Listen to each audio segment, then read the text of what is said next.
Shalom, saudara yang dikasihi Tuhan. Kita bersyukur ya, pada kesempatan kali ini kita boleh kembali lagi bersekutu di dalam persekutuan doa malam.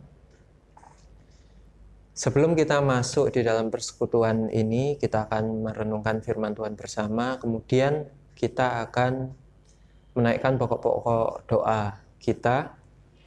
Kita akan menaikkan pujian dahulu. Mari kita siapkan hati kita. Kita akan memuji Tuhan. Ku naikkan syukurku.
Mari kita berdoa.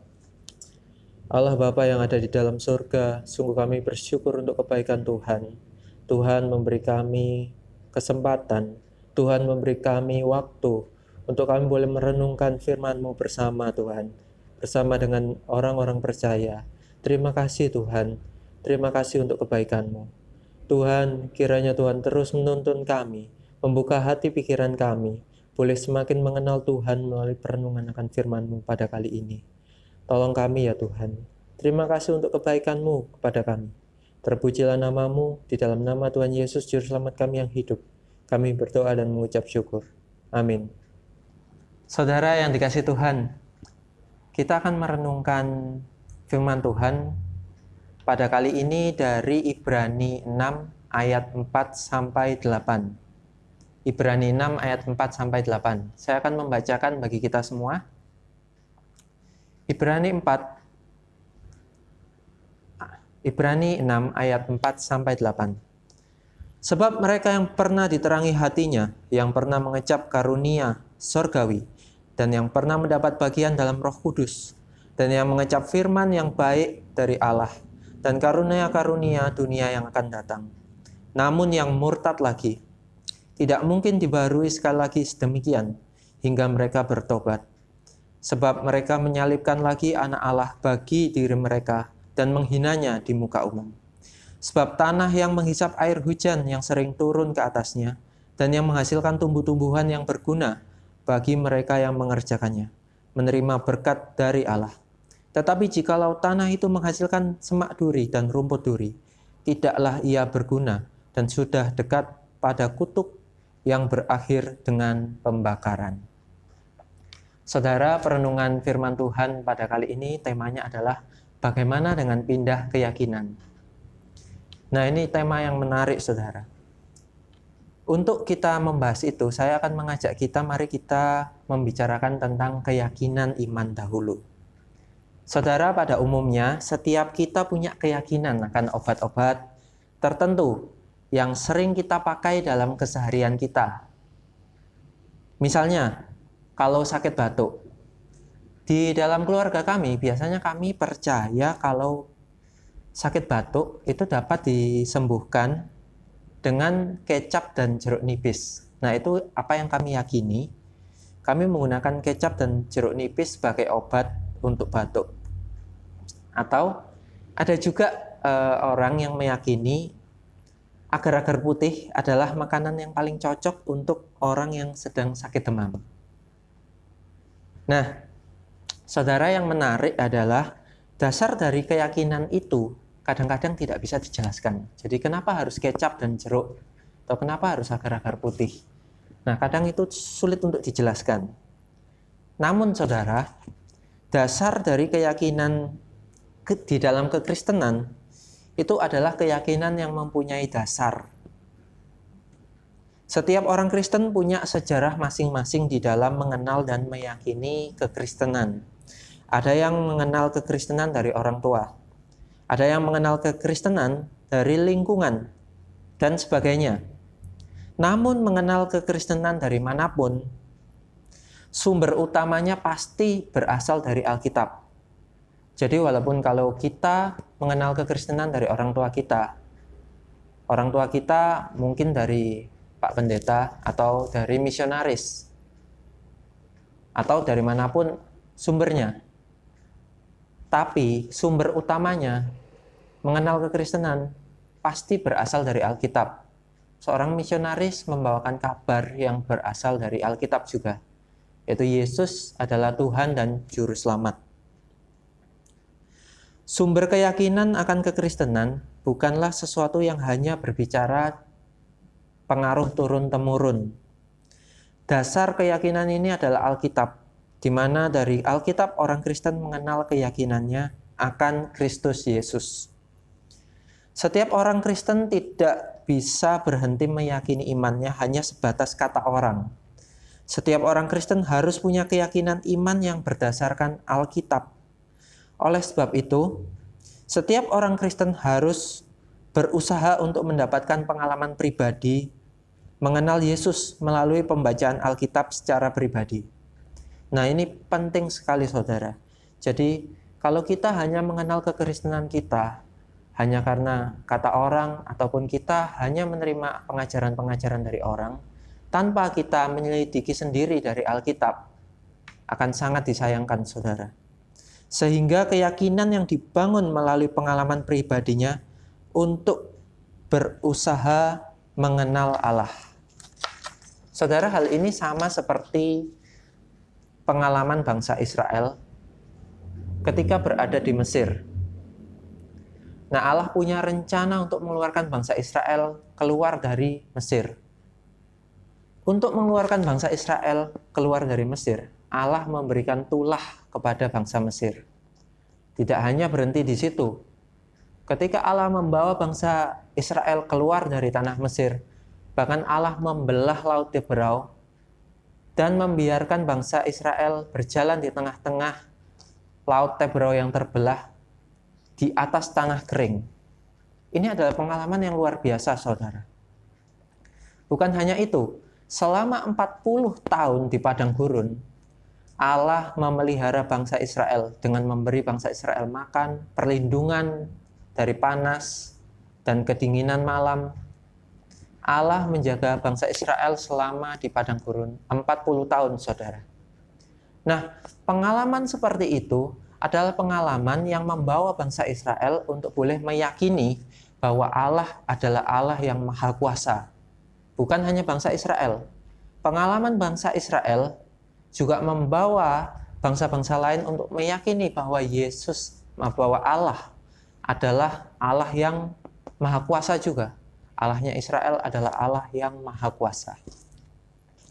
Nah, sama seperti itu juga, di saat ini, kita sebagai orang percaya, kita sebagai orang Kristen, harus punya juga pengalaman dengan Allah. Namun pengalaman dengan Allah itu hanya bisa dibangun melalui pembacaan Alkitab, dan kemudian adalah pengalaman-pengalaman yang Tuhan izinkan di dalam kehidupan orang Kristen, di dalam kehidupan orang percaya, melalui Alkitab dan digabung dengan pengalaman yang Allah izinkan. Dari situlah orang percaya boleh mengenal Allah secara pribadi.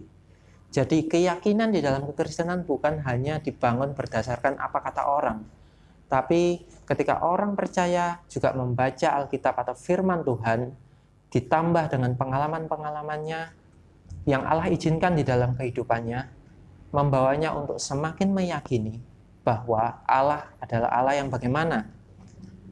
Yesus adalah Yesus yang seperti apa? Juru selamat yang diyakininya. Juru selamat yang bagaimana dan siapa? Dari Alkitab lah, dari firman Tuhan lah, orang percaya boleh mengenal Yesus, Sang Juru Selamat, secara benar. Kesimpulan pertama yang dapat kita tarik dari hal ini, saudara, orang Kristen adalah orang-orang yang mendapat kesempatan untuk mengenal Allah melalui ajaran kekristenan. Namun tidak berhenti di sana.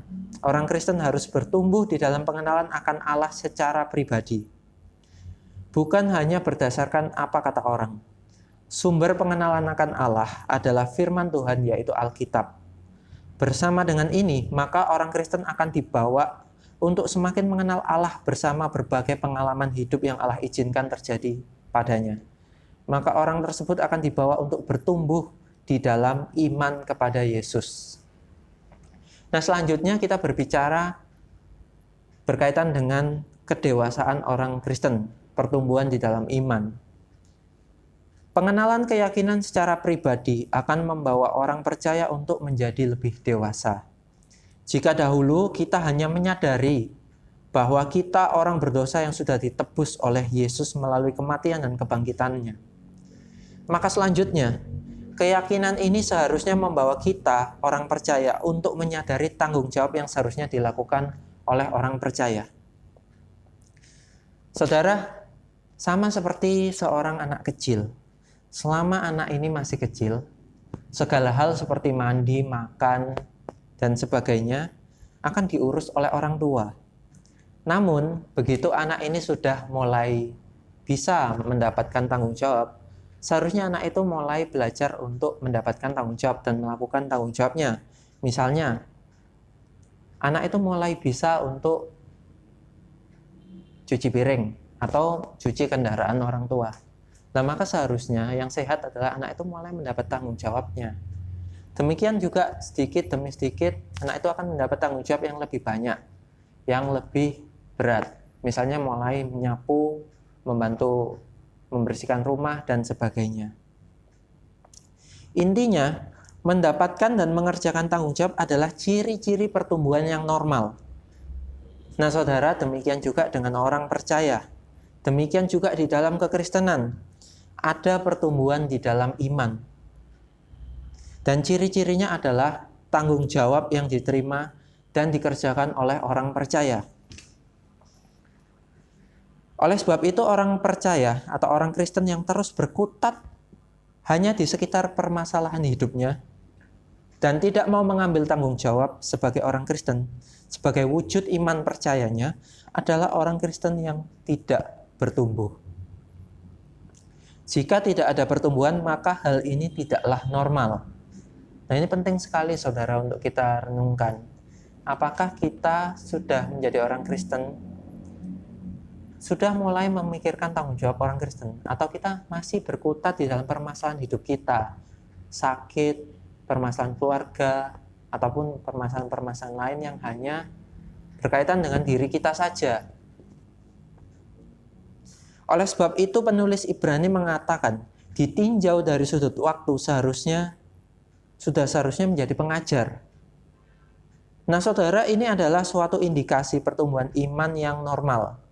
Jadi kalau orang Kristen diperhadapkan dengan waktu, seharusnya orang Kristen mengalami pertumbuhan. Di dalam pertumbuhan itu orang Kristen seharusnya sudah mulai punya tanggung jawab yang harus dikerjakan sebagai orang percaya. Maka di sini penulis Ibrani mengatakan ditinjau dari sudut waktu sudah seharusnya menjadi pengajar. Artinya memang seharusnya ada pertumbuhan, ada perubahan di dalam iman percaya kepada Tuhan Yesus.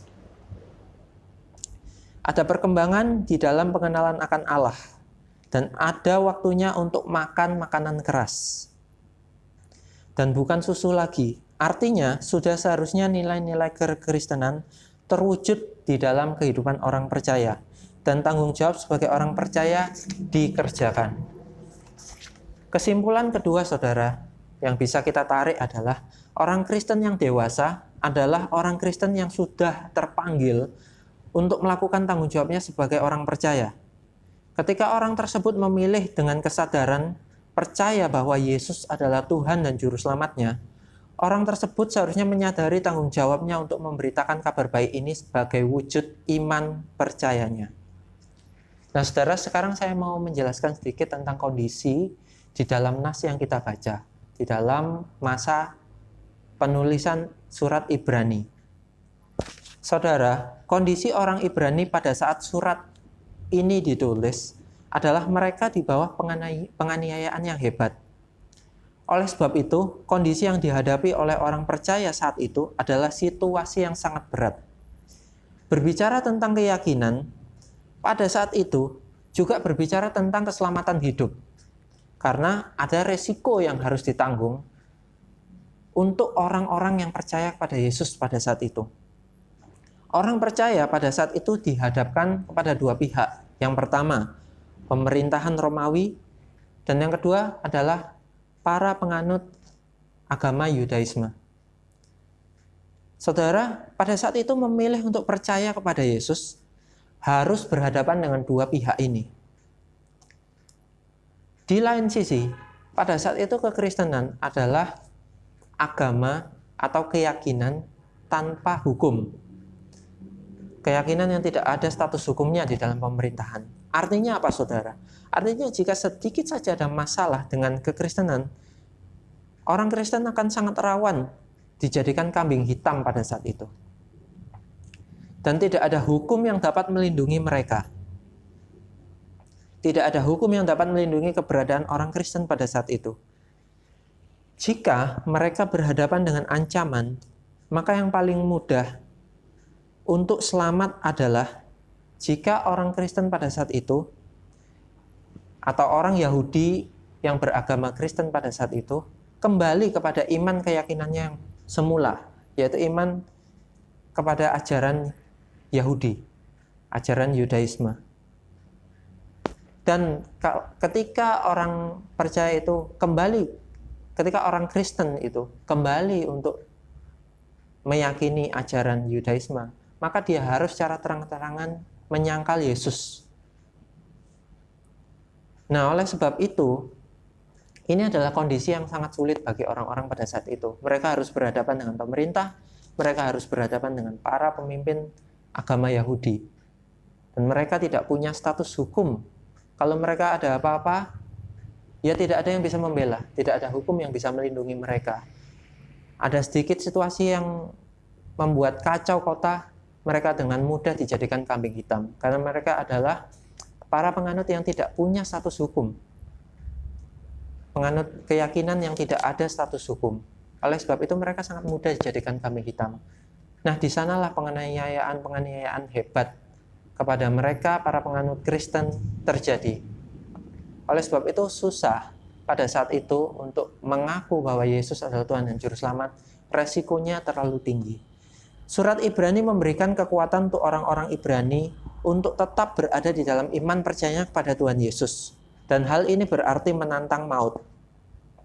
Penulis Ibrani menggambarkan orang-orang yang meninggalkan imannya kepada Tuhan Yesus seperti bangsa Israel yang walaupun sudah melihat perbuatan-perbuatan Allah yang dahsyat yang menolong mereka, namun mereka masih mengeraskan hatinya untuk percaya kepada Allah. Nah, seperti itulah kondisi gambarannya. Orang-orang yang sudah mengecap kebaikan Allah, mengecap terang kebenaran bahwa mereka adalah orang-orang berdosa yang seharusnya binasa, tapi karena Yesus Kristus, karena percaya kepada Tuhan Yesus, mereka bisa diselamatkan. Namun karena kondisi situasi yang saat itu sangat tidak mengenakan, yang sangat berbahaya, mereka terpaksa untuk kembali ke keyakinannya yang semula. Kesimpulan yang ketiga, saudara, apa yang bisa kita pelajari dari hal ini? Saudara, orang Kristen hidup pada zaman yang berbeda-beda. Ada orang Kristen yang hidup di zaman yang sulit, dan ada orang Kristen yang hidup di dalam situasi yang cukup nyaman. Nah, namun apakah kenyamanan tersebut membawa orang Kristen untuk bertumbuh di dalam iman kepada Kristus? Belum tentu, saudara. Orang Kristen yang hidup dalam kondisi yang nyaman mempunyai kesempatan untuk bertumbuh dan mengerjakan keselamatannya.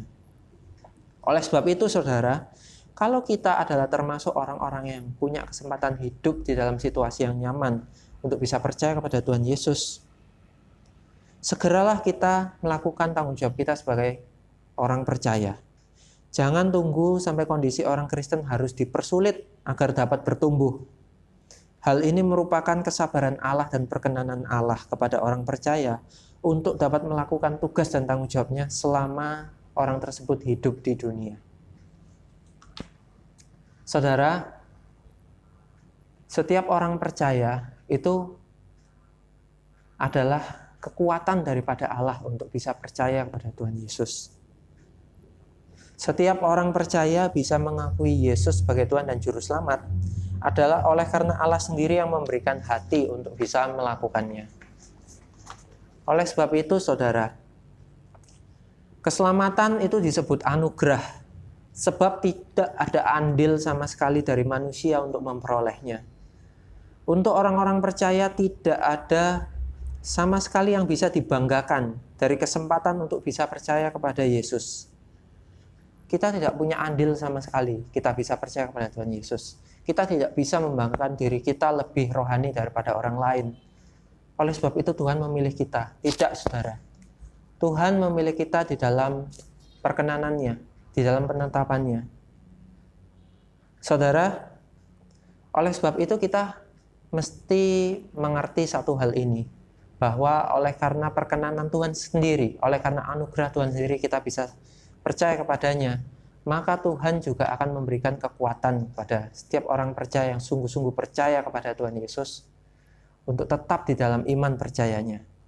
Saudara, sebuah ilustrasi, jika Anda diundang untuk mengunjungi teman Anda di sebuah kota selama beberapa hari, tentu teman Anda tidak akan membiarkan Anda untuk kesusahan di daerahnya.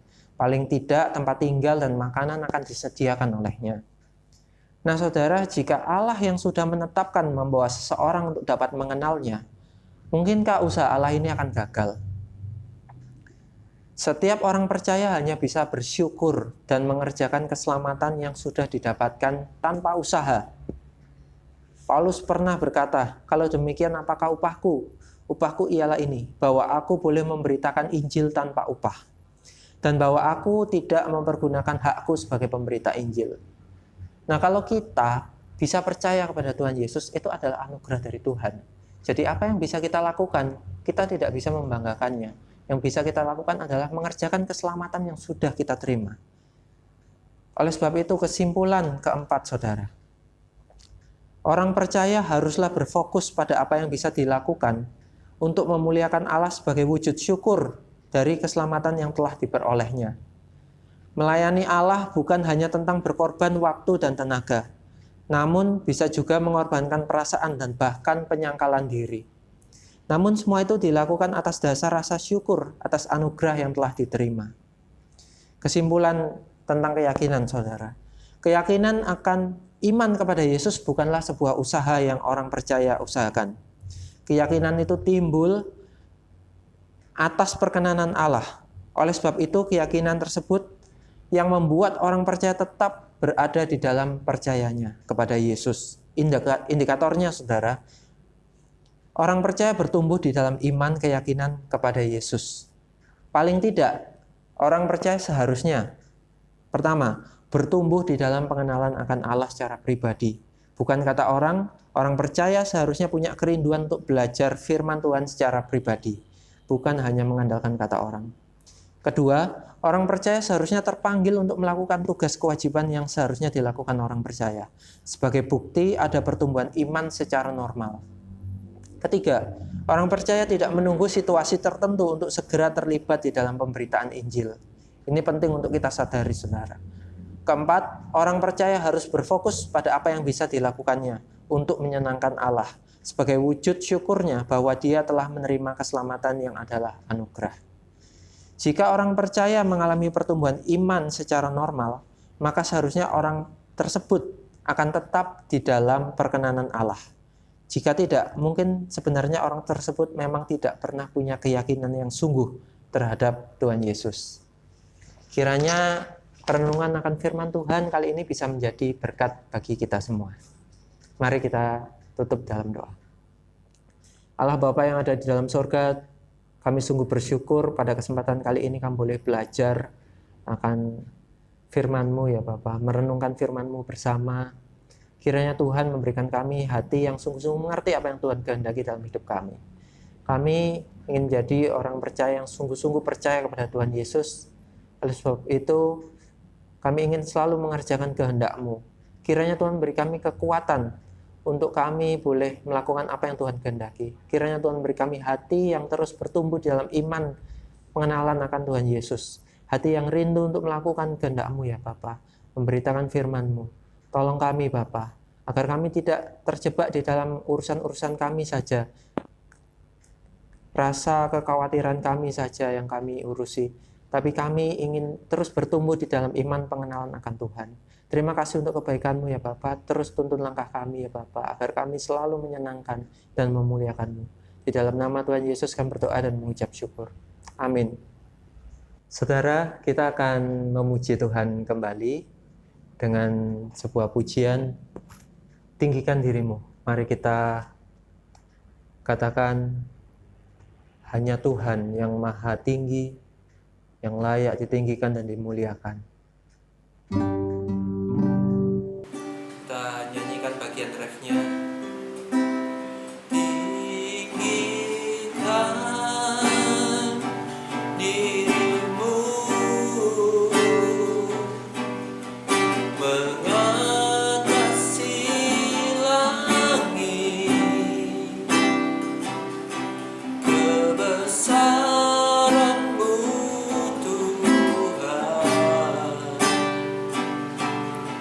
mengatasi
kebesaran-Mu Tuhan,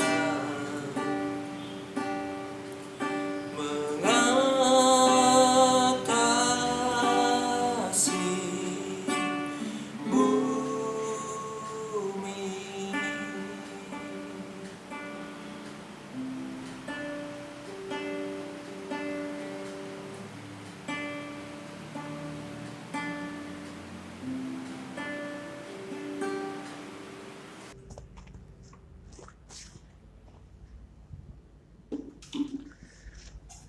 Saudara, mari kita masuk di dalam doa syafaat. Mari kita menaikkan pokok-pokok doa. Saya mengajak, mari kita berdoa untuk pemerintah, khususnya pemerintah di Kota Sidoarjo.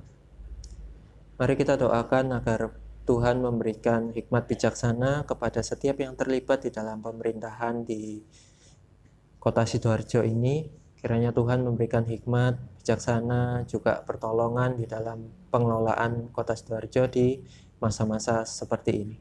Mari kita satu dalam doa.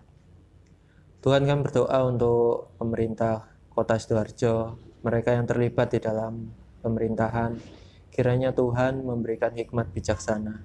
Kiranya Tuhan memberikan hati yang tulus di dalam melayani. Kiranya Tuhan menolong ya Bapa, setiap keputusan-keputusan yang diambil, biarlah itu menjadi baik bagi Kota Sidoarjo, bagi masyarakat yang ada di Sidoarjo. Tolong ya Tuhan, kiranya Tuhan memberikan damai sejahtera kepada Kota Sidoarjo.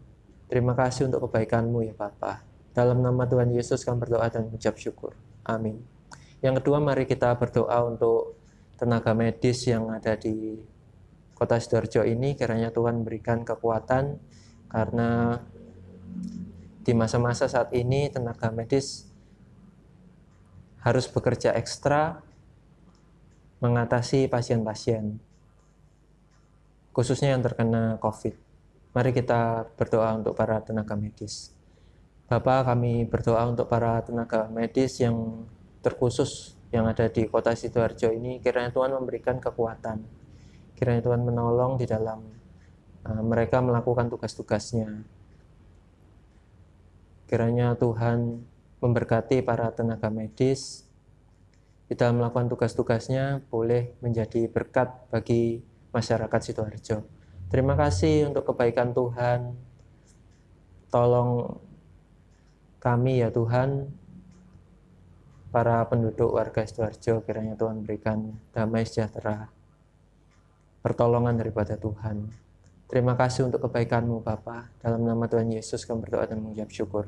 Amin. Selanjutnya mari kita berdoa untuk gereja, khususnya gereja-gereja yang ada di Sidoarjo.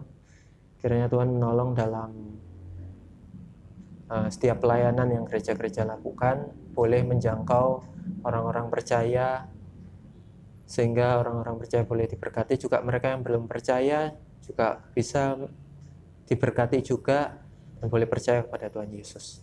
Mari kita satu dalam doa. Bapak kami berdoa untuk gereja-gereja yang terkhusus ada di Kota Sidoarjo. Kiranya Tuhan memberkati, menolong dalam pelayanan di masa-masa saat ini, sehingga gereja-gereja boleh menjadi saluran berkat bagi setiap orang percaya, juga mereka yang belum percaya boleh mengenal Tuhan melalui pelayanan gereja-gereja yang ada di Kota Sidoarjo.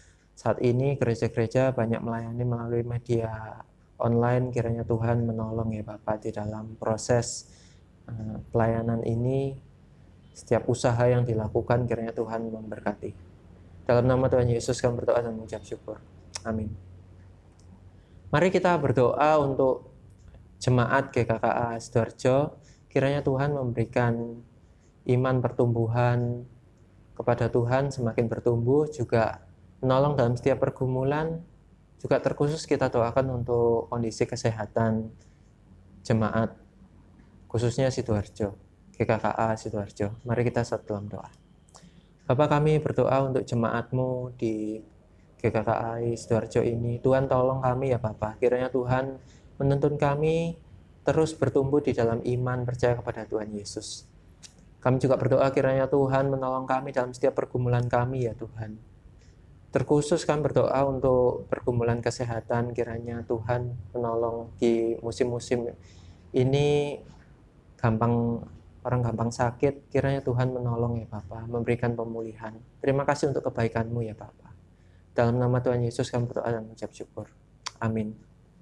Nah saudara, saya juga memberikan waktu bagi setiap kita, mari kita berdoa untuk setiap pergumulan kita, minta tolong agar Tuhan kiranya boleh memberikan pertolongan. Saya memberikan waktu untuk setiap kita berdoa untuk pergumulan pribadi.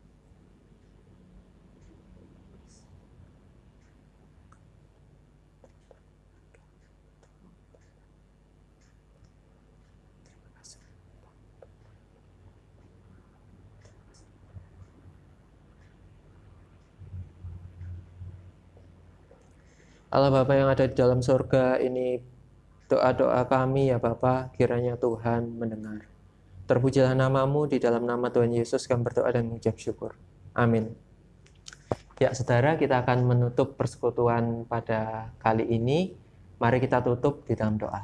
Mari kita berdoa. Bapa, kami bersyukur untuk kebaikan-Mu, Tuhan memperkenan kami boleh bersekutu melalui media online. Kiranya Tuhan menolong setiap kami, membawa kami hari demi hari boleh semakin taat setia kepada Tuhan dan melakukan kehendak-Mu. Beri kami kekuatan Bapa. Terima kasih untuk kebaikan-Mu, di dalam nama Tuhan Yesus Juru Selamat kami yang hidup, kami berdoa dan mengucap syukur.